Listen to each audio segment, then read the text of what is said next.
मेरा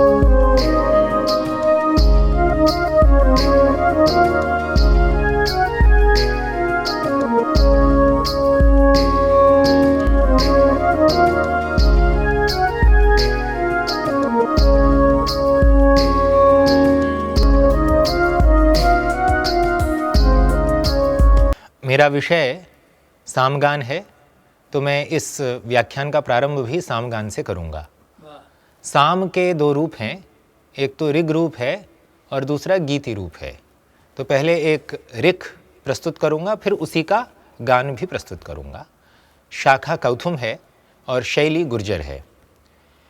ओम हरि ओम नमस्ते अग्न ओजसे गृह्णन्ति देवकृष्टयः अमैरमित्रमर्दय।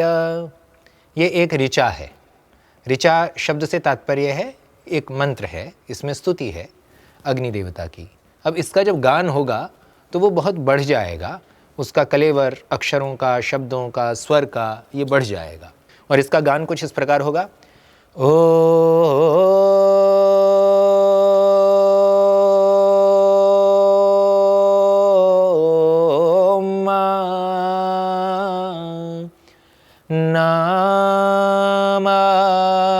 नमस्तौ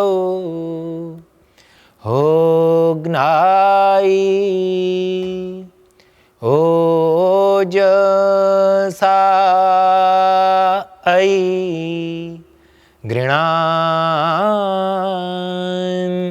ता ऐ दे वाकृष्टाया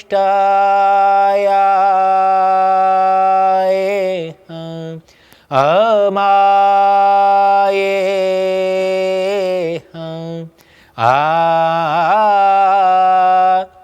मा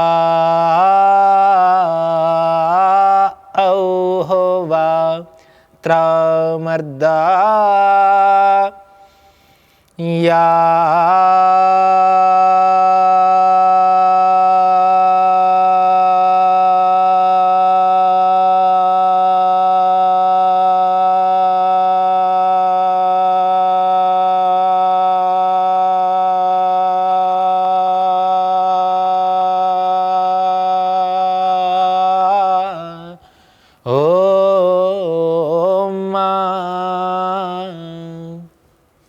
ये इसका गान रूप है।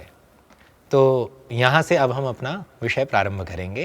ये बीच में उदाहरण दिए जाते, उससे अच्छा है कि मंगलाचरण भी हो गया और यह उदाहरण भी प्रस्तुत हो गया। मेरा जो विषय जो मैंने सूचित किया था वह है सामगान की परंपराएं और उनका वैश्विक प्रभाव। तो इसमें जो शीर्षक में पद हैं उन पर थोड़ी सी चर्चा कर लेना अपेक्षित लगता है। तो पहला शब्द है इसमें सामगान। तो सामगान शब्द में भी पहला शब्द है साम, क्योंकि साम गान ही है, गीति रूप ही है, यह अर्थ प्रायः प्रचलित है, इसीलिए हम सामगान शब्द का यहाँ शीर्षक में प्रयोग कर रहे हैं। और इसमें भी साम शब्द का क्या तात्पर्य है, इस पर थोड़ी सी हम चर्चा करेंगे। साम को लेकर तीन मत हमारे सामने आते हैं। छांदोग्य उपनिषद, बृहदारण्यक उपनिषद, इसके अलावा मीमांसाकार जो जैमिनी जी हैं, ये सब कुल मिलाकर तीन प्रकार की बातें साम के लक्षण के संदर्भ में करते हैं। एक मुख्य लक्षण जो सामवेद का, साम का जो प्रचलित है वह है ऋच्यध्यूढ़ साम गीयते। ऋचि अधिऊढ़ साम गीयते, ये छांदोग्य उपनिषद में है कि साम जो है वो ऋचा पर चढ़ा हुआ गाया जाता है, आरूढ़ होता है ऋचा पर। अब यहाँ जो ऋचा है या जो ऋग है वो साहित्य है, वो शब्द हैं जिसका कोई ना कोई अर्थ है। और जो साम है, जो सा है वो तो ऋग है, और जो अम है वह स्वर है। अथर्ववेद में भी ये वर और वधु के रूप में चित्रित हुए हैं कि सा जो है वो वधु है और अम जो है वो वर है। इसी प्रकार एक वाणी है और एक स्वर है।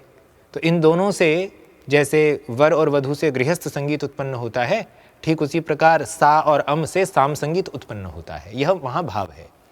तो ऋच्यध्यूढ़ साम गीयते भी यही भाव प्रस्तुत करता है। अब इसमें एक समस्या आती है कि कुछ ऋचाएँ ऐसी हैं जो सामवेद की आर्चिक संहिता में संकलित हैं, किंतु गान संहिता में उन पर गान नहीं मिलता। ऐसी लगभग 450 ऋचाएं हैं जिन पर गान संहिता में कोई गायन नहीं किया गया है। तो ऐसी ऋचाओं का सामत्व खंडित हो जाएगा अगर हम ऋचित ध्युढम साम गीयते केवल इतना ही कहेंगे तो इसके लिए छांदोग्य उपनिषद में ही एक और वचन मिलता है, वह है या ऋक् तत्साम। जो ऋक् है वह साम है। तो यहाँ ध्यान रखने की बात यह है कि ऋग्वेद में संकलित ऋक् यहाँ साम नहीं है, प्रत्युत यहाँ सामवेद की आर्चिक संहिता में संकलित ऋक् या ऋचा ही साम है। तो इससे सामवेद की जो आर्चिक संहिता है उसका सामत्व भी सुरक्षित रहता है। इतना कहने मात्र से भी एक समस्या है कि कुछ ऐसे भी गान हैं साम में जो ऋचा पर आधारित नहीं है। ऐसे लगभग 32 गान मिलते हैं जिन्हें अनृचम साम कहा गया है या स्तौभिकम साम कहा गया है। वे स्तौभिक साम हैं, अर्थात स्तोभ पदों पर आधारित हैं, और वे स्तोभ पद जो है वो ऋचा के पद नहीं है। तो इस दृष्टि से फिर साम का लक्षण कहाँ जाएगा? तो एक और नया लक्षण मीमांसाकार बनाते हैं और वह है गीतिषु सामाख्या, कि जो गीति है उसमें साम शब्द का प्रयोग होगा। तो इस प्रकार ये तीनों लक्षणों को लेकर साम संहिता में संकलित, चाहे ऋचा हो आर्चिक संहिता की, चाहे गान हो गान संहिता का, वे सब कुछ साम शब्दवाच्य हो जाते हैं। जब हम साम शब्द का यह लक्षण कर लेते हैं तब हम उसकी परंपरा पर और उसकी परंपराओं के वैश्विक प्रभाव पर बात करने के लिए तैयार हो पाते हैं। तो अभी तक हमने साम शब्द पर बात की, किंतु व्यवहार में हम साम को सामगान कह देते हैं। सामगान शब्द बड़ा प्रचलित है और उसके पीछे भी कुछ कारण है। वो ये कि परंपरा ने यह माना, जो कि सत्य है, कि साम ही संगीत का स्रोत है। और इसमें जो साक्ष्य प्रस्तुत करते हैं श्री भरत मुनि करते हैं, जो नाट्यवेद की रचना के संदर्भ में कहते हैं कि सामभ्यो गीतमेव च, कि मैंने पाठ, जो ब्रह्मा जी जो हैं उन्होंने ऋग्वेद से संवाद ले लिया, जग्राह पाठ्यम ऋग्वेदात, और सामभ्यो गीतमेव च यजुर्वेदात अभिनयान और रसान आधर्वणादपि। इससे भी यह बात पता चलती है कि साम जो है वो गीत का स्रोत है। इसके अलावा भी है सामवेदादिदम गीतम संजग्राह पितामह, ये तो संगीत रत्नाकर में ही कहा गया है। साम गीति रतो ब्रह्मा वीणा सक्ता सरस्वती, यह भी संगीत रत्नाकर का वचन है। तो यहाँ भी साम शब्द के साथ गीति शब्द आ रहा है। और साम गाने प्रयुज्यन्ते ताना यज्ञोपयोगिनः, ये सब जो व्यवहार हैं इनसे ये पता लगता है कि साम के साथ गान शब्द का प्रयोग हुआ है। यद्यपि साम शब्द केवल ऋचा के अर्थ में हो, केवल ऋचिद्यूढ़ गान के अर्थ में हो, अथवा केवल गीति के अर्थ में हो, तब भी हम सामगान शब्द का ये व्यावहारिक प्रयोग देखते हैं। इस प्रमाण के आधार पर हमने अपने शीर्षक का नाम सामगान की परंपराएं और उनका वैश्विक प्रभाव यह रखा है। तो सामगान शब्द के प्रयोग के पीछे ये प्रमाण है। अब हम थोड़ी सी परंपराओं पर बात कर लेते हैं। यहाँ परंपराएं, यहाँ बहुवचन लगाया है, तो यह बहुवचन इस बात को बता रहा है कि परंपरा कोई एक नहीं है। सामगान की बहुत सी परंपराएं हैं। परंपराएं किस रूप में हो सकती हैं या उनके प्रयोग किस रूप में हो सकते हैं, इसको लेकर भी हम भिन्न भिन्न दृष्टियों से बात कर सकते हैं। जैसा कि हम ऋग्वेद में ही अगर जाएं तो ऋग्वेद में साम का अनेकशः उल्लेख हुआ है। एक मंत्र है ऋग्वेद में एहि स्तोमांग अभिस्वराभिगृणीह्या रुव ब्रह्मचनो वसो सचेन्द्र यज्ञम च वर्धय। यह ऋग्वेद का मंत्र है। यहाँ स्तोमान यह शब्द आया है। तो स्तोम जो है वो साम का ही एक रूप है। जो सायणाचार्य जी हैं वे ऐतरेय आरण्यक में स्तोम शब्द को परिभाषित करते हुए लिखते हैं कि गीयमान त्रिचावस्थितानाम ऋग विशेषाणाम समूह स्तोम, कि जो त्रिच है, दो प्रकार के ये विभाजन है, पूर्वार्चिक है और एक उत्तरार्चिक है। आर्चिक संहिता में पूर्वार्चिक दशतियों में है और उत्तरार्चिक त्रिचों में है। जो पूर्वार्चिक में जैसे सूक्त बने हुए हैं वो लगभग दशतियों में है, जिनमें 9 मंत्र भी हो सकते हैं, 8 भी हो सकते हैं, 12 भी हो सकते हैं, 11 भी हो सकते हैं, पर हमने उसको सामान्यतः दशति कह दिया क्योंकि अधिकतम जो मंत्र संख्या है वो 10 है। इसी प्रकार उत्तरार्चिक में त्रिच हैं, माने कि वहाँ 3 प्रकार की ऋचाओं का एक एक जुट है, एक एक समूह है। तो जो त्रिच हैं अगर वो गाई जाएं तो उनके समूह को स्तोम कहा गया है। तो स्तोम का उल्लेख ऋग्वेद में है। तो इससे पता चलता है कि ऋग्वेद में, अब हम अपौरुषेय मानते हैं वेदों को, हम परंपरावादी हैं, पर अगर कोई ऋग्वेद में इतिहास को भी स्वीकार करे सामान्य दृष्टि से भी, तो भी उसको ये बात माननी पड़ेगी कि ऋग्वेद में साम की, स्तोम की चर्चा है, तो साम की प्राचीनता कितनी हो गई, वो कितना पुराना हो गया। एक और मंत्र है ऋग्वेद में, सनस्तवान आभर गायत्रेण नवीयसा रयिम वीरवती मिषम। यह ऋग्वेद का मंत्र है और यहाँ गायत्रेण शब्द का प्रयोग हुआ है। गायत्रम प्रथमम गानम, आग्नेयम तो द्वितीयकम और तृतीयम ऐन्द्र गानम स्यात् पावमानम चतुर्थकम। ऐसे करके गान संहिता में जो पहला गाना है वह गायत्र गान प्रचलित है। तो यहाँ गायत्रेण नवीयसा ये जो शब्द है, और जो नवीयसा जो है वो उसकी गान चारुता के नएपन को व्यक्त करता है। तो यहाँ गायत्रेण शब्द भी साम के अर्थ में प्रयुक्त है। तो ऋग्वेद से ही साम की परंपरा हमें दिखने को मिलती है। एक और हमें शब्द मिलता है ऋग्वेद में बृहत, और बृहत स्वश्चंद्र मम वद यदुक्थ्यमकृण्वत भियसा रोहणम दिवः यन्मानुष प्रधना इंद्रमूतयः स्वर नृषाचो मरुतो मदन्ननु।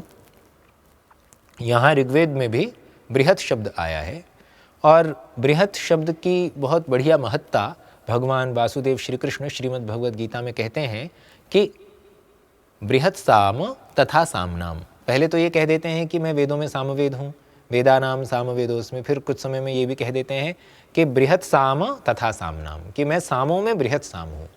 अब वो क्यों है बृहत साम, इसके पीछे भी कुछ कारण है, क्योंकि बृहती छंद है एक, और बृहती छंद पर जो आधारित गान है वो बृहत साम है। ऐसे तो बहुत सारे बृहत साम हो जाएंगे, किंतु एक विशेष गान है वो बृहत साम के तौर पर प्रचलित है।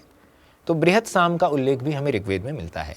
तो अभी तक हमने ऋग्वेद में स्तोम शब्द देखा, गायत्र शब्द देखा, बृहत शब्द देखा, अब हम सीधा साम शब्द देख रहे हैं जो ऋग्वेद में बहुवचन में आया है। और ये मंत्र बड़ा सुंदर है, उपनो देवा अवसा गमन त्वंगिरसाम सामभिस्तूयमानाः। तो यहाँ साम भी बहुवचन में, तृतीया बहुवचन में आया है, और यहाँ पे जो देवा हैं वो सामभिस्तूयमान है। और इंद्र इंद्रियैर मरुतो मरुद्भिः आदित्यैः नो अदितिः शर्म यंसत्। तो यहाँ सामभि पहली बार साम शब्द का प्रयोग हुआ है। तो इससे भी ऋग्वेद में स्तोम, गायत्र, बृहत और साम, इसके अलावा रथंतर शब्द और बृहत शब्द पुनः आए हैं, जिनमें उनका बाकायदा उनके ऋषि आदि के साथ, जैसे रथंतरम आजभारा वसिष्ठः, ये 10वें मंडल में है। ऐसे भरद्वाजो बृहदाचक्रे अग्नेः, तो यहाँ बृहत और रथंतर जैसे सामों का उल्लेख है। तो ऐसे यजुर्वेद में भी हैं, अथर्ववेद में भी हैं, उसके बाद ब्राह्मण ग्रंथों में भी सामों का वर्चस्व है खूब। उसके बाद आरण्यकों में भी उनकी प्रतीकात्मक व्याख्याएं दी गई हैं। उपनिषदों में तो साम का है ही बहुत, सामोपासनाएं, आदित्योपासनाएं, बृहदारण्य, छांदोग्य आदि में बहुत सारी बातें हैं। तो अभी हम इस परंपरा पर नहीं जा रहे, हमें बस ये बात स्पष्ट हो गई है कि अगर ऐतिहासिक दृष्टि से भी देखा जाए, अगर हम परम नास्तिक भी हो जाएं और ऋग्वेद को विश्व का प्राचीनतम ग्रंथ माने, तो भी हम सामवेद को प्राचीनतम मान ही लेंगे। इसमें भी किसी को कोई विप्रतिपत्ति नहीं है। इसके अलावा हम अन्य परंपराओं की अगर बात करें तो हमें वंश ब्राह्मण में और जैमिनी उपनिषद ब्राह्मण में सामाचार्यों की सूची मिलती है। और वो जो सामाचार्यों की सूची है वो दो प्रकार की है, एक तो सामाचार्यों की और एक गायत्र साम के आचार्यों की सूची है। और वो सूची बहुत लंबी है।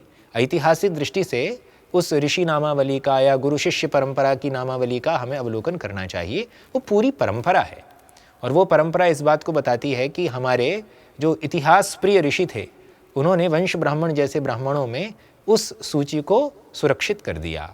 तो जो साम के विद्वान हैं वो केवल साम गायन में ही रुचि नहीं लेते, बल्कि साम गायक जो ऋषि हैं जिन्होंने उन गानों की रचना की, यद्यपि हमारी परंपरा ये मानती है, जिस प्रकार ये आर्य समाज ही नहीं मानेंगे इस बात को, आर्य समाज तो ये मानता है कि जो मूल ऋचा है वही अपौरुषेय है, पर हम लोग ऐसा मानते हैं, सनातन के जो मानने वाले हैं, कि जो सामगान है वो भी अपौरुषेय है। तत्तद ऋषि को समाधि की अवस्था में तत्तत स्वर रूप गान संगीत उसके समाधि अवस्था में जिस रूप में प्राप्त हुआ, तद्रूप वह स्वर बाद में उसका स्वरांकन और लेखांकन करके अपनी शिष्य परंपरा में प्रचारित किया गया। इसीलिए आप देखिए, वो किसी के 3 गान हैं, किसी के 4 हैं, किसी के 2 हैं, वो 3 के 6 नहीं हुए, 1 के 16 गान हुए, वो 17 नहीं हुए। तो वहाँ पे भी एक आनुपूर्वी जैसा क्रम है जिसमें कोई परिवर्तन हमें मान्य नहीं होगा। ये हमारी परंपरा है और उसी का महत्व है। तो ये जो परंपरा है एक यहाँ से भी हमें मिलती है।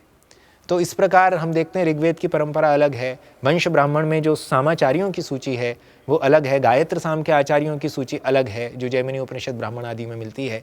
और इसके अलावा जो साम के जो रचनाकार माने जिन्होंने साक्षात्कार किया साम मंत्रों का, उनकी भी एक लंबी परंपरा मिलती है। इसके बाद हमें ये सब जो चर्चाएं हैं ये हमें महर्षि वेदव्यास जी से पहले पहले की स्थिति में देखनी चाहिए। अगर हम और बात करें तो ये जो रावण है लंकापति, ये भगवान शिव की स्तुति साम से करते हैं। ये वाल्मीकि रामायण आदि के प्रसंग मिलेंगे ऐसे कि भगवान शिव जी की जो स्तुति करते हैं रावण लंकापति, वो सामवेद से कर रहे हैं, सामगान से कर रहे हैं। और यजुर्वेद का जब से कलौ माध्यन्दिनी शाखा का प्रचार हुआ तब से ये बात थोड़ी सी यहाँ उत्तर भारत में कम पड़ गई है कि सामवेद से भी क्या रुद्र भगवान की स्तुति होती है, ये तो पक्की होती है। एक सामवेद का ही पूरा रुद्र गान का पूरा पाठ मिलता है। सामवेदीय रुद्र जप विधि नाम से एक पुस्तक प्रकाशित है, संपूर्णानंद के जो पुराने विद्वान हैं वो उससे भी करते आए हैं।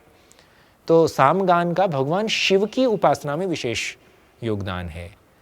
शुक्ल यजुर्वेद की रुद्राष्टाध्याय तो एक अलग बात है, उसके अलावा सामगान से भगवान शिव की स्तुति का भी एक हमें विधान प्राप्त होता है। भगवान राम जी के समय की तो ये बात हुई, भगवान श्री कृष्ण जी तो स्वयं कह रहे हैं कि मैं वेदों में सामवेद हूँ, और जो यादव थे उनके वंशज, और भगवान शिव ये श्री कृष्ण जी तो बांसुरी पे जो धुन निकालते थे, ऐसा हमने परंपरा में सुना है कि वो सामगान की धुनें निकाला करते थे। जो 16,008 जो उनकी रानियां हैं उसके विषय में ऐसा हमने परंपरा में सुना है कि वो वस्तुतः सामगान की धुनें हैं जिनके वेरिएशंस हैं, उनके कई प्रकार के विस्तार हैं जो भगवान श्री कृष्ण अपनी बांसुरी में निकालते हैं। तो इसीलिए सामगान की परंपरा हमें इस रूप में भी मिलती है। अगर हम और आगे चर्चा करें तो भगवान वेदव्यास जी जो माता सत्यवती के पुत्र हैं, कृष्ण द्वैपायन जी उनका वास्तविक नाम है, उनकी भी शिष्य प्रशिष्य परंपरा हुई क्योंकि उन्होंने वेद का चतुर्धा विभाजन किया। यद्यपि ऐसा नहीं है कि पहले से चारों वेद अलग अलग रूप में स्पष्ट नहीं थे, यद्यपि पता लगता था कि ये ऋग्भाग है, ये यजुर्भाग है या ये साम भाग है, किंतु उसका ग्रंथ के रूप में जो संकलन अलग से किया वो वेदव्यास मुनि ने किया। और उन्होंने उनके 6 शिष्य थे जो पूरी तरह से हमें ज्ञात होते हैं। एक तो पैल थे जिन्हें ऋग्वेद पढ़ाया, एक वैशंपायन थे उन्हें यजुर्वेद पढ़ाया, एक जैमिनी थे जिन्हें सामवेद पढ़ाया जो बाद में मीमांसक बने, बड़ी उन्होंने मीमांसा पर पुस्तक लिखी, मीमांसा दर्शनम लिखा, और एक सुमंतु थे जिन्हें अथर्ववेद पढ़ाया, और एक शुकदेव जी उनके साक्षात पुत्र थे, उन्हें सारे वेद वेदांग और न जाने क्या क्या पढ़ाया, और एक सूत जी भी थे जिनकी परंपरा में पुराणों का प्रचार आदि हुआ। तो इस प्रकार वेदव्यास जी और ये सारे लोग जो हैं पितामह भीष्म जब शरशैया पर हैं तो ये सब मिलने गए हैं। तो इन सब का जो समय है वो ईसा से 3138 वर्ष पहले है, क्योंकि ईसा से 3102 वर्ष पहले महाभारत के युद्ध को 38 वर्ष बीत गए थे। उसके पीछे कुछ स्पष्ट प्रमाण हैं कि जो आर्यभट्ट हैं हमारे गणितज्ञ, उन्होंने अपनी पुस्तक आर्यभट्टियम में कुछ गणितीय प्रमाण दिया है जिससे यह सिद्ध होता है कि 3102 ईस्वी पूर्व में कलिकाल का प्रारंभ हुआ था, और उस समय परीक्षित राजा भी बने थे। भगवान श्री कृष्ण जो है वो गोलोक गए थे।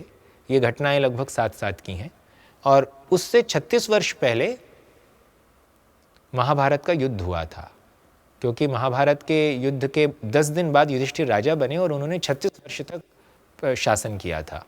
और परीक्षित जब उनका जन्म हुआ था तो परीक्षित जब 36 वर्ष के थे तब जाके वो राजा बने।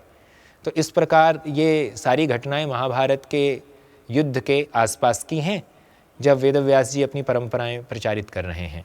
तो उनकी परंपरा में जैमिनी के शिष्य, वेदव्यास जी के शिष्य जैमिनी, जैमिनी के सुमंतु, सुमंतु के सुत्वा, सुत्वा के सुकर्मा, और सुकर्मा ने 1000 शाखाओं का प्रचार किया। उनके 2 शिष्य थे, एक पौष्पिन जी थे, उन्हें 500 शाखाएं उन्होंने बताई, पढ़ाई, और एक दूसरे थे हिरण्यनाभ कौसल्य, उन्हें भी 500 पढ़ाई। फिर इनकी परंपरा चलती गई, इनके शिष्य कृत हुए हिरण्यनाभ कौसल्य के, और उन्होंने 24 शिष्यों को तैयार किया जिसमें से 23 के नाम हमें मिलते हैं। तो पुराणों में कुछ परंपराएं खंडित भी हुई बाद में, किन्हीं के नाम पूरे मिलते हैं, किन्हीं में पाठांतर है, पर ये परंपरा चल रही है। अब हम अगर इन परंपराओं के अलावा भी चर्चा करें तो मैं अब विदेशों में जाने का प्रयास करूँगा कि विदेशों में क्या स्थिति है। तो ये बहुत ही एक रोचक विषय है। और एक ठाकुर जयदेव सिंह नाम के बड़े विद्वान हुए हैं, उन्होंने भारतीय संगीत का इतिहास एक ग्रंथ लिखा है और उन्होंने अपने ग्रंथ में बहुत अधिक प्रमाणों के माध्यम से यह बात स्पष्ट की है कि विदेशी प्राचीन धार्मिक संगीत में और साम संगीत में पर्याप्त साम्य है। अब वो साम्य है इतना कह देने मात्र से हमें संतोष नहीं करना चाहिए, हमें यह भी सिद्ध करना चाहिए कि उस साम्य में कौन किसका ऋणी है।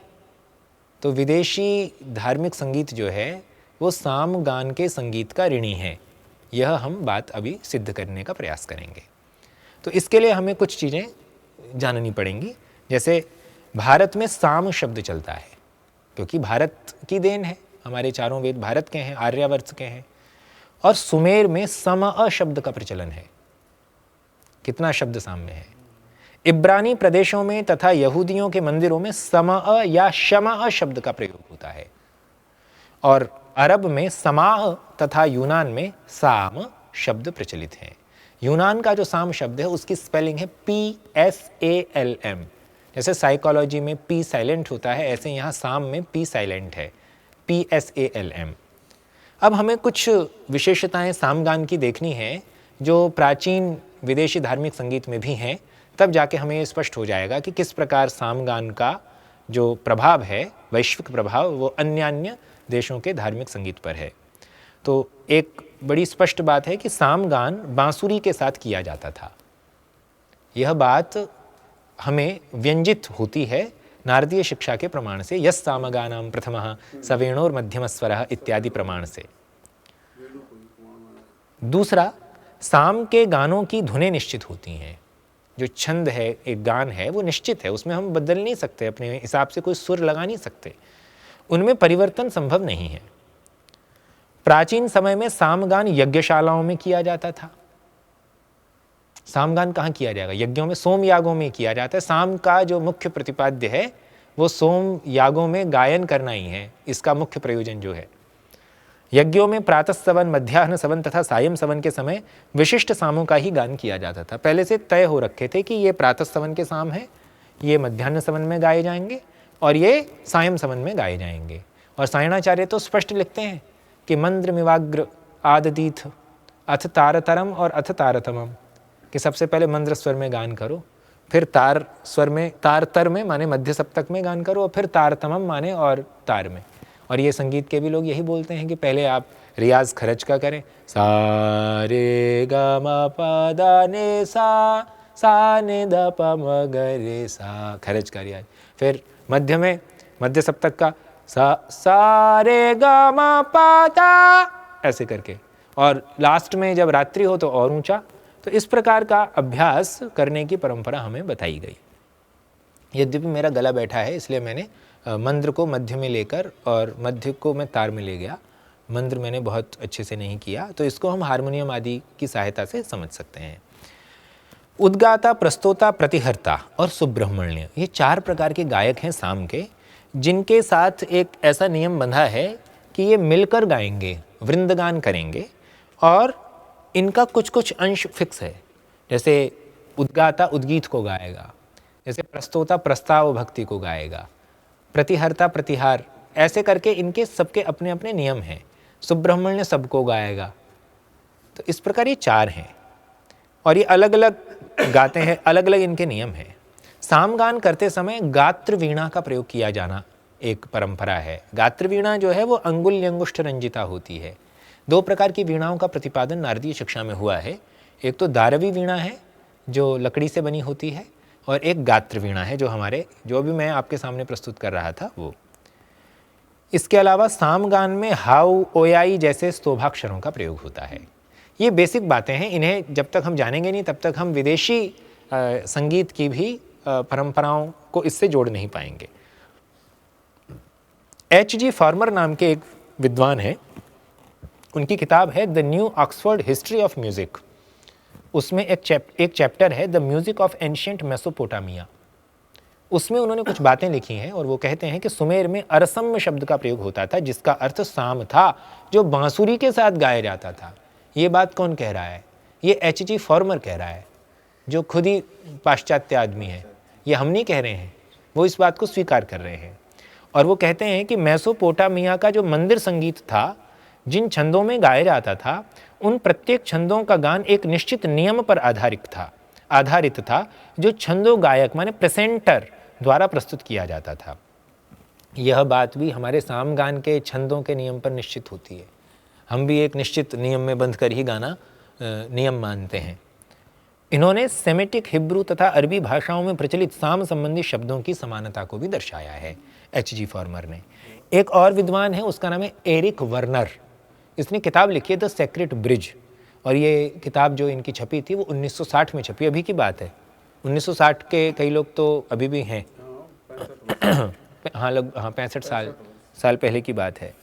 तो वो क्या कह रहे हैं, तो उन्होंने कुछ बातें जो लिखी हैं वो मैं प्रस्तुत कर रहा हूँ। वो कहते हैं, जिस प्रकार सामगान यज्ञशाला में किया जाता था, उसी प्रकार यहूदियों का धार्मिक गान समाअ जो था उसका विकास सिनेगॉग में हुआ।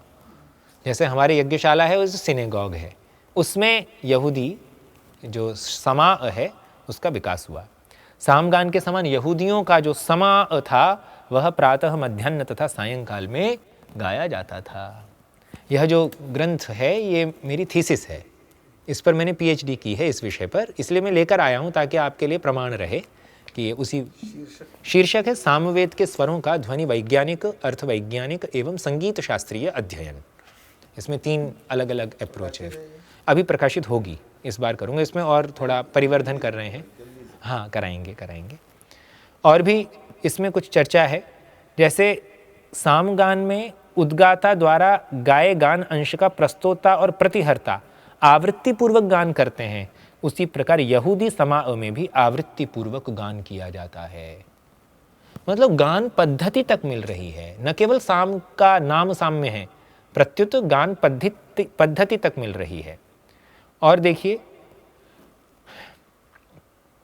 यहूदियों की अन्य प्रार्थनाएं होती थीं, उनके गान में आवृत्ति के नियम में परिवर्तन हो सकता था, किंतु समाअ या शमाअ का गान अनिवार्य रूप से किया जाता था, उसमें कोई परिवर्तन नहीं किया जा सकता। ऐसे हमारे में भी देख लीजिए, हम स्तोत्र गाने में परिवर्तन कर सकते हैं, जटाटवी गलत जल, कोई ऊंचा गाए, नीचा गाए, अपने हिसाब से गाए, न गाए, हमें कोई समस्या नहीं है। पर सामगान में हमें ये छेड़खानी नहीं कर सकते, वो हमें मना कर रखी है। परंपरा को हम विरोध नहीं कर सकते, वो हमारा एक नियम है, मर्यादा है। फिर क्या कहा, यहूदियों के यहाँ भी पहले यज्ञ प्रक्रिया प्रचलित थी, किंतु शनैः शनैः केवल प्रार्थना रह गई। आज हमारे यहाँ भी क्या है, यज्ञ प्रक्रिया तो पहले थी, अब बाद में वो आरती तक रह गया, अब यज्ञ बहुत नहीं हो रहे हैं। हमारे यहाँ भी ये ह्रास हुआ इसका। सामगान के समान यहूदियों के मंत्र गान में हस्तवीणा का प्रयोग प्रचलित था। अब ये बहुत बड़ी बात कह रहे हैं, हस्तवीणा का। अब ये जो 4 उंगलियां हैं, अंगूठे को अलग कर दिया जाए, 4 उंगलियों को ले लिया जाए, तो 4 उंगलियां इंग्लिश की जो कॉपी होती है जिस पे बच्चा ABCD बनाना सीखता है, ये उसका प्रतीक है। और इसी से पाश्चात्य नोटेशन, जिसे स्टाफ नोटेशन कहते हैं, स्वरलिपि, वो इसी पर आधारित है। यह बात ठाकुर जयदेव सिंह ने अपने ग्रंथ में सिद्ध की है। आगे चलते हैं। जिस प्रकार सामगान में ओयाई, औहोवा आदि निरर्थक स्तोभ पदों को जोड़ दिया जाता है, उसी प्रकार यहूदियों के समाअ गान में भी वर्डलेस ह्यूम्स अर्थात स्तोभाक्षर प्रयुक्त होते थे। यहाँ पर कहा तो यही है कि निरर्थक स्तोभ हैं, किंतु इसमें एक आपत्ति हो सकती है। हमारे गुरुजी हैं डॉक्टर लंबोदर मिश्र जी, जो राजस्थान में रहते हैं, जयपुर में। हाँ जी, तो उन्होंने ये बात मुझे बताई थी। वो ये कहते हैं, और फिर हमने पढ़ा उसमें छांदोग्य आदि उपनिषदों में, कि जो स्तोभ हैं, स्तोभों के देवता हैं। तो अगर स्तोभों के देवता हैं, अगर तो लगाना ही नहीं चाहिए कि हैं ही उनके देवता, तो फिर वो निरर्थक कैसे हो सकते हैं? क्योंकि निरुक्त कहता है, यत् काम ऋषिर यस्याम देवतायाम आर्त्यपत्यम इच्छन स्तुतिम प्रयुक्ते तद्दैवतस्य मंत्रो भवति। तो इसका मतलब देवता होने से वो निरर्थक हो नहीं सकते। पर हाँ, सामान्य डिक्शनरी में, जैसे अमरकोश में या वामन शिवराम आप्टे में, ओयाई का क्या अर्थ है ये समझ में नहीं आएगा। इसीलिए इसको संगीत के लोगों ने, या जो अभी बहुत गहराई से जिन्होंने उपनिषदों को नहीं पढ़ा है, वो कह रहे हैं निरर्थक। किंतु यही बात हमें यहूदियों के गान में भी मिल रही है। आगे चलते हैं। लैंगडन नाम का एक ये व्यक्ति है, journal of the royal Asiatic society में उसका एक लेख प्रकाशित है और उसने Babylonian and Hebrew musical terms यह लेख लिखा और इस लेख में उसने कहा है कि प्राचीन इब्रानी भाषा के 5 गान अग्नि देवता को संबोधित हुए हैं। अब हमारे यहाँ तो 114 ऋचाएं अग्नि देवता की हैं, हमारे यहाँ तो 114 ऋचाएं ही अग्नि देवता की हैं और गानों की बात करें तो 180 गान अग्नि देवता के हैं और वो 5 की बात कर रहे हैं। तो इसका मतलब कोई ना कोई बात तो है जो ये बता रही है कि आर्यावर्त जो है उसका विश्व में साम्राज्य था और हम सबसे पुराने हैं। तभी तो जो आज का मुसलमान है उसका पूर्वज भी हिंदू है। जिनके यहाँ ये कौन लोग हैं? ये इब्रानी, इनका आवाज हाँ ये इब्रानी हिब्रू के बेबीलोनियन, तो वही पूरा का पूरा हमारा ही वैश्विक प्रभाव है। क्षेत्र है इजराइल से लेके और सारा, हाँ फिलिस्तीन से और घुमा के जी। एक और अजरबैजान और वो सब वहाँ अग्नि की उपासना के गृह बने हुए। बिल्कुल बिल्कुल, अग्नि की उपासना विभिन्न रूपों में होती है और हम उसमें प्रमाण हैं। इसके अलावा फॉक्स स्ट्रैंगवेज नाम के एक व्यक्ति हैं, ये सब विदेशी विद्वान हैं, इनकी चर्चा होनी बहुत ज़रूरी है, इनको हम उपेक्षित नहीं कर सकते। फॉक्स स्ट्रैंगवेज कहते हैं, उन्होंने सामगान और चर्च के प्लेन सॉन्ग की तुलना की और कुछ समानताएं बताई जो इस प्रकार है। चर्च के प्लेन सॉन्ग तथा सामगान की लय प्रायः मिलती जुलती है और वो कहते हैं कि प्लेन सॉन्ग के जुबिलेशन या जुबिलिया तथा अलेलुइया का सामगान के स्तोभ से पर्याप्त साम्य है। ये वहाँ के कुछ पारिभाषिक टर्म्स हैं और उनका हमारे स्तोभ से काफ़ी मिलान है। प्लेन सॉन्ग का एक लिगेचर है, एक लिगेचर उसका सॉन्ग का एक अवयव है, उसका एक प्रकार है, वह सामगान की विकृति से पर्याप्त समानता रखता है। और फिर हम कह रहे हैं, जो फॉक्स स्ट्रैंगवेज ने कहा कि प्लेन सॉन्ग का एक प्रोडेटस, एक स्वर विशेष है जो सामगान के प्रत्युत क्रम से मिलता है। तो ये कुछ प्रमाण हैं, इन प्रमाणों से हम यह सिद्ध कर सकते हैं कि सामगान की परंपराओं का, चाहे गान की परंपराएं हो, चाहे यज्ञ की परंपराएं हो, चाहे हस्तवीणा की परंपराएं हो, चाहे किन किन देवताओं के लिए सामगान करना हो, उन देवताओं की पूजा की परंपरा हो, उसका वैश्विक प्रभाव है। बर्नेल नाम के एक विद्वान हैं, वो सामगान, ग्रेगोरियन चैंट तथा प्लेन चैंट की पारस्परिक समानता का उल्लेख करते हैं। इसमें कुछ दृश्य हैं, इन दृश्यों में देखा जा सकता है कि सामगान का कहाँ कहाँ प्रभाव था, इसमें देखा जा सकता है। जैसे ये सुमेर है, इब्रान माने इज़राइल है और मेसोपोटामिया है। यहाँ पर इन सभ्यताओं में मिस्र, इजिप्ट जिसे कहा है, यूनान है ना, न्यू किंगडम जो इजिप्ट का स्थान है, ओल्ड किंगडम ये भी इजिप्ट में है। यहाँ एक इजिप्ट से कुछ चित्र प्राप्त होते हैं, जिन चित्रों को देखकर लगेगा कि ये कोई सामगान या वीणा वादन या वेद पाठ कर रहे हैं। आप इसे देख सकते हैं, ये सब चित्र हैं। ये चित्र साम गायकों को या यजुर्वेद के गायकों को हम तय नहीं कर पाते कि उनका स्वर कैसे, कौन सा हाथ उठ रहा है ना, क्योंकि सुनाई तो नहीं दे सकता, चित्र ही है, भित्ति चित्र ही है। तो इससे हम ये मान रहे हैं कि सामगान की प्राचीनता इन देशों में। ये यूनान के चित्र हैं, कितने पुराने? ये हैं 2498 से 2345 BC, बहुत, हाँ। और एक है 1570 से 1320 BC, एक 2498 से 2345 BC, एक 2345 से 2181 BC। अभी एकदम से तिथि तो नहीं निकाल सकते, 100-125 साल का तो ये हेर फेर रहेगा।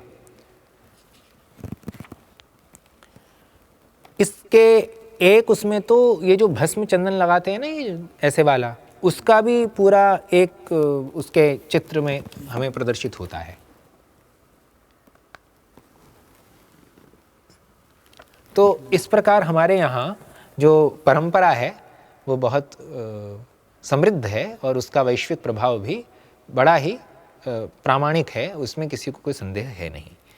इसके अलावा मैं कुछ और चर्चाएं रखूँगा इसको, क्योंकि हमें संपन्न करना है।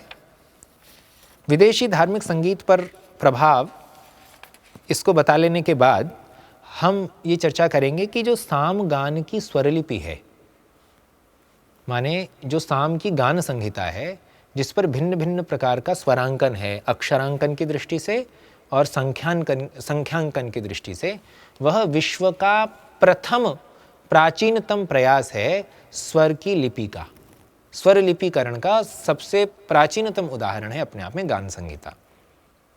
गात्रवीणा जो उंगली और अंगूठे के माध्यम से साम गान के कंठस्वर के साथ तालमेल बनाकर मंत्र, ऋचा, गान को प्रस्तुत करने की जो परंपरा है, इसने बाहर के देशों में स्टाफ नोटेशन की पद्धति को जन्म दिया है। तो ये एक और हमारी विशेषता है। एक बात और जानकर आश्चर्य लगेगा कि वर्तमान जो साम गायक हैं, जो अभी हमारी जो शाखाएं हैं, इन पर अभी मैंने बात नहीं की, शाखाओं पर भी हम थोड़ी सी चर्चा करेंगे। वर्तमान की जितनी भी साम परंपराएं हैं, वहाँ तानों का प्रयोग नहीं होता, किंतु हमें प्रमाण मिलते हैं, वायु पुराण है, भरत भाष्य है नान्यदेव का, कि यज्ञों में साम गान की तानें गाई जाती थी, जिन्हें यज्ञ तान कहा गया है, और इनकी संख्या 49 है। सप्तस्वरास्त्रयो ग्रामाः मूर्छनास्त्वेकविंशतिः ताना 49 इत्येतत् स्वरमंडलम, ये नारदीय शिक्षा का वचन है। तो 49 तानें थीं, और ये एक बहुत बड़ी बात है कि अभी तो नहीं हो रहा, पर प्राचीन में तो था। अब क्यों नहीं हो रहा, प्राचीन में क्यों था, उसके भी कुछ सामाजिक कारण हैं। बौद्ध धर्म, जैन धर्म इत्यादि के उद्भव से यज्ञों का ह्रास हुआ। यज्ञों का ह्रास हुआ तो बिल्कुल इनका पंडितों का पूरा व्यवसाय ही ठप हो गया। अब देखिए, कोई सामगान कराएगा तो एक तो कर नहीं सकता सामगान। सामगान करने के लिए कम से कम 4 चाहिए आपको। उद्गाता चाहिए, प्रतिहर्ता चाहिए, प्रस्तोता चाहिए, सुब्रह्मण्य चाहिए, और तो और जो पंडित जी हैं मुख्य उद्गाता, उनकी 2 पत्नियां होती थीं। एक कांडवीणा बजाती थी इधर से और एक पिछोरा बजाती थी इधर से। पिछोरा एक मुख वाद्य था, मतलब फूंक वाद्य, और कांडवीणा जो है वो हस्त से बजाए जाने वाली एक वीणा थी। ये लाट्यायन श्रोत सूत्र के प्रमाण है सब, और उसमें तो यहाँ तक लिखा है लाट्यायन श्रोत सूत्र के प्रमाण में कि एक अलाबु वीणा होती थी और एक शील वीणा होती थी। इन वीणाओं के स्वर में सुर मिलाकर सामगान गाया जाता था।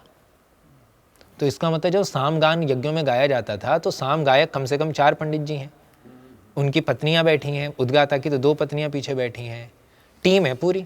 फिर और भी बजाने वाले बैठे हैं, वीणा वादक, बांसुरी वाले भाई साहब बैठे हैं। ये पूरी की पूरी इनकी टीम है। और जब सामगान यज्ञों में, जब यज्ञ समाप्त होने लगे तो सामगान भी धीरे धीरे कम होने लगे। तो जहाँ हम पढ़ते हैं ना कि गाये सहस्रवर्तनी, ये सामवेद का ही वचन है, और सहस्रवर्तमा सामवेद महाभाष्य का वचन है, और दिव्यावदान में 1080-86 शाखाओं का उल्लेख मिलता है। गिनने में 1065 ही आती हैं, यद्यपि काउंटिंग में 1065 आती हैं, लिखा 1080 की बात है। तो इतनी सारी जो शाखाएं हैं। फिर गोभिल गृह्य कर्म प्रकाशिका में 23, साम तर्पण में 13 है, वर्तमान में 3, और 3 में कुछ 2 पद्धतियाँ। कोई केरल की है, नंबूदिरी ब्राह्मणों की जैमिनी है, एक तमिल जैमिनी है, एक कर्नाटक की है गोवर्धनी पद्धति, एक बनारस की पद्धति है, एक कौथुम में, ये तो राणेनी की हो गई, एक कौथुम में जो है वो गुजरात की है, और एक मद्र है। इस प्रकार वर्तमान में 6 ये शैलियाँ और शाखाएं प्रचलित हैं। और अब जो साम गायक हैं उनसे पूछो कि भैया तान गाई जाती थी क्या, वो मानेंगे ही नहीं इस बात को, क्योंकि उनके गुरुजी ने तान नहीं गाई, उनके भी गुरुजी ने तान नहीं गाई। हजारों वर्षों में तो परंपरा कितनी बदल सकती है। परंपरा का स्रोत वही है, गंगा जी वही बह के आ रही है, किंतु गंगा जी का जो पानी जितना बढ़िया गोमुख में है उतना बढ़िया ऋषिकेश में नहीं है, जितना बढ़िया ऋषिकेश में है उतना बढ़िया ये गढ़मुक्तेश्वर में नहीं है, और जितना बढ़िया गढ़मुक्तेश्वर में है उतना बढ़िया हमारी दिल्ली की जो नली से आ रहा है वो नहीं है। तो परंपरा है वही, परंपरा में कोई समस्या नहीं है, पर जो प्राचीनतम परंपरा जितनी परिशुद्ध थी उतनी परिशुद्ध वर्तमान की परंपरा नहीं रह गई है। तो ये सारी चीज़ें मुझे लगता है कि सामगान के यागों के ह्रास से साम गायकों के अर्थव्यवस्था पर भी दुष्प्रभाव पड़ा, कलाकार भी कम हुए, इनके जो दल होते थे, इनकी जो संगीत की समझ होती थी वो भी कम होने लगी। और कुल मिलाकर ये निष्कर्ष के तौर पर कहा जा सकता है कि प्राचीन समय में जब ऋग्वेद में हम साम देख रहे हैं और वर्तमान में जो हम साम देख रहे हैं उसमें एक ह्रास का क्रम हमें मिलता है, किंतु इतना होने के बावजूद भी सामगान की परंपरा की जो जड़ है वो पूरी तरह से निर्मूल नहीं हुई है। वो कुछ सूखी ज़रूर, किंतु जितनी है उसकी पत्तियां खिलखिला रही हैं और अभी भी साम गायन के अच्छे प्रमाण हैं, अच्छे लोग हैं, अच्छे विद्वान हैं और खूब इस क्षेत्र में अपना गायन कर रहे हैं। यज्ञ अगर मोदी जी करा दें, अश्वमेध यज्ञ या सोमयाग कराएं तो बहुत सारे साम गायक जाएंगे। सरकार से अपेक्षा की जाती है, ये तो भारत माता की सरकार मानी जाती है। तो ये कुछ बातें मैंने आपके सामने रखी हैं। मुझे लगता है कि ये विषय आपको अच्छा लगा होगा। मैं संक्षेप में ही इतना कहकर अपनी वाणी को विराम देता हूँ। बहुत धन्यवाद। मुझे बुलाने के लिए आपको विशेष आभार। धन्यवाद।